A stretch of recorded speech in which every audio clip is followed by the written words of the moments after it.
CBI ने लालू प्रसाद यादव के खिलाफ अपने महत्वपूर्ण केस की अंतिम चार्जशीट में उनके बड़े बेटे तेज प्रताप यादव को भी शामिल कर लिया है। इसके अलावा हेमा यादव, भोला यादव को भी शामिल किया गया।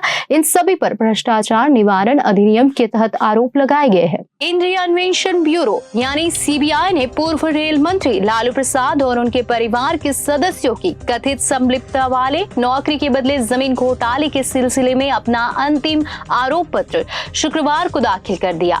अधिकारियों ने ये जानकारी दी। उन्होंने कहा कि सीबीआई द्वारा विशेष अदालत को सौंपी गई अंतिम रिपोर्ट में उन सभी रेलवे जोन को शामिल किया गया है जहां लालू प्रसाद यादव के परिवार के सदस्यों द्वारा कथित तौर पर जमीन लिए जाने के एवज में नौकरी दे दी गई थी। उन्होंने कहा कि जांच पूरी होने पर सीबीआई ने विशेष न्यायाधीश यानी सांसद विधायक मामले के समक्ष 78 आरोपियों के खिलाफ अपना तीसरा और अंतिम आरोप पत्र दाखिल किया।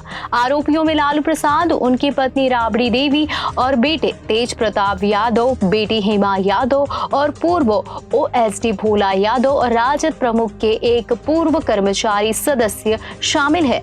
अभी तक लालू परिवार में तेज प्रताप यादव ही ऐसे थे जो सीबीआई, ईडी और इनकम टैक्स डिपार्टमेंट की जद में आने से बचे हुए थे, लेकिन लैंड फॉर जॉब स्कैम में आखिरकार उनका भी नाम आरोपियों की लिस्ट में आ ही गया।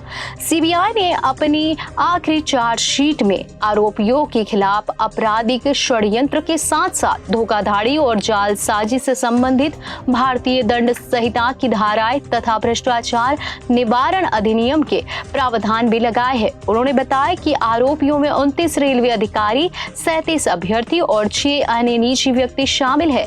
सीबीआई के प्रवक्ता ने कहा कि जांच के दौरान केंद्रीय अन्वेषण ब्यूरो यानी सीबीआई ने पाया कि लालू प्रसाद यादव ने रेलवे के अधिकारियों, अपने परिवार के सदस्य और अन्य लोगों के साथ मिलकर एक आपराधिक साजिश को आगे बढ़ाते हुए मौजूदा दिशा निर्देशों का पूर्ण उल्लंघन करते हुए भारतीय रेलवे के 11 जोनों में ग्रुप डी के पदों पर नियुक्ति की।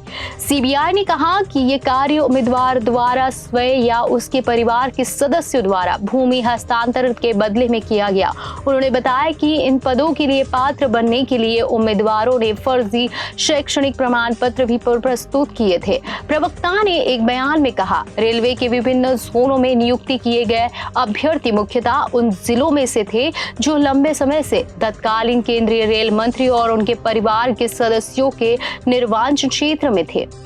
पिछले साल 3 जुलाई को सीबीआई ने इस मामले में बिहार के तत्कालीन उप मुख्यमंत्री और लालू प्रसाद के बेटे तेजस्वी यादव के खिलाफ आरोप पत्र दाखिल किया था।